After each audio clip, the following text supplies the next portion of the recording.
आज मैं आपके साथ शेयर कर रही हूँ तीज स्पेशल अनरसा की रेसिपी और वो भी गुड़ वाली। जी हाँ दोस्तों, तीज आने वाली है और इस समय अनरसा ज़ोर शोर से सबके घरों में तो बनती ही है। और ये अनरसा की रेसिपी मैं एकदम ट्रेडिशनल तरीके से बताऊंगी। अगर आपको मेरी ये रेसिपी अच्छी लगे तो प्लीज़ चैनल को लाइक कर दीजिएगा और सब्सक्राइब कर लीजिएगा। चलिए शुरू कर लेते हैं। और इसके लिए लिया है मैंने चावल भीगने से पहले इसका कोई मेज़रमेंट नहीं लेना है कि हमें कितना चावल चाहिए।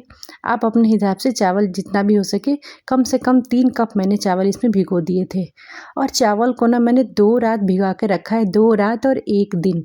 और इस बीच में मैंने इसका पानी जो है ना अच्छे से निकालती गई हूँ। मतलब 3 से 4 बार मैंने इसका पानी चेंज किया है ताकि इसमें बदबू ना आए।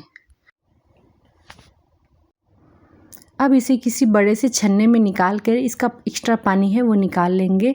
और फिर इसे हम पंखे के नीचे 2 या 3 घंटे के लिए अच्छे से सूखने के लिए छोड़ देंगे।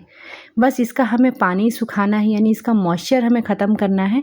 इसीलिए पंखे में इसके नीचे रख देंगे तो 2-3 दिन के लिए 2-3 घंटे में ये सूख जाता है।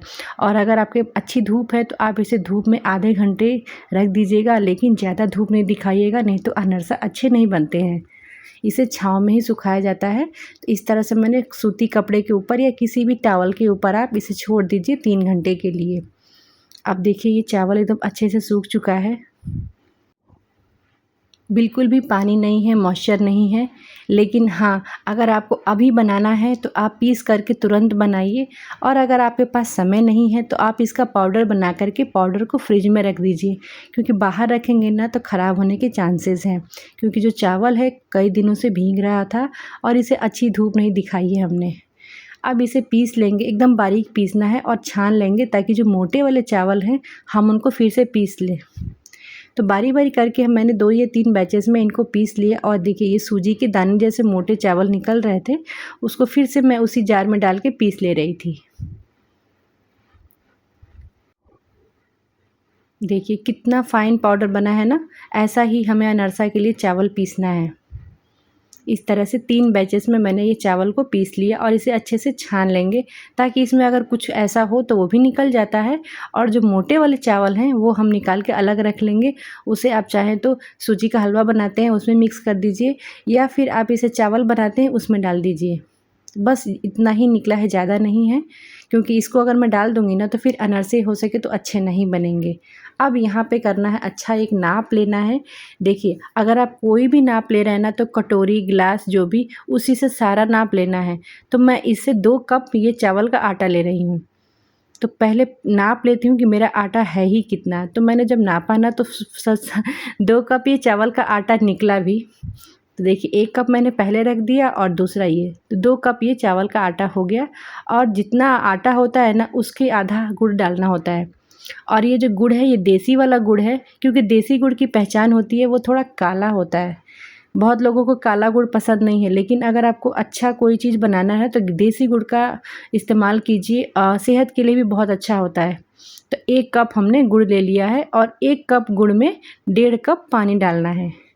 अब कर देंगे फ्लेम ऑन और इसे पकाना है, तब तक पकाना है जब तक इसमें गुड़ में 3 से 4 उबाल ना आ जाए। और एक पतली चाशनी नहीं बनानी है, सिर्फ गुड़ को हमें गलाना है। देखिए कितना सुंदर रंग आ गया है। और इसे ना उबाल ले लेना है, कम से कम 3-4 उबाल आ जाए तब इसी में हम चावल को मिलाएंगे। बहुत सुंदर रंग आता है गुड़ से, और गुड़ से ही बनाइएगा, ट्रेडिशनली गुड़ से ही बनता है अनरसा। अब इसी में हम ये चावल ऐड कर देंगे। और यहाँ पे हाथों को बिल्कुल रोकना नहीं है, तुरंत का तुरंत ही इसे मिलाना है, नहीं तो एक जगह ये इकट्ठा हो जाएगा। तो फ्लेम को एकदम लास्ट में रखिएगा, एकदम लो, और इसको मिलाते जाइएगा। हलवा जैसा लग रहा है ना देखने में, कितना सुंदर रंग आया है। इसी में थोड़ा सा हमने तिल भी डाल दिया है, 2 चम्मच के करीब।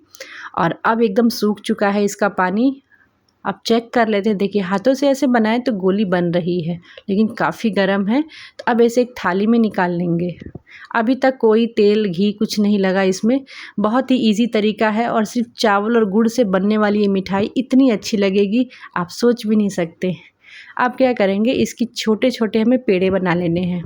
तो हाथों में लगा लेंगे घी या तेल कुछ भी, और इसके छोटे छोटे हम पेड़े बना लेंगे।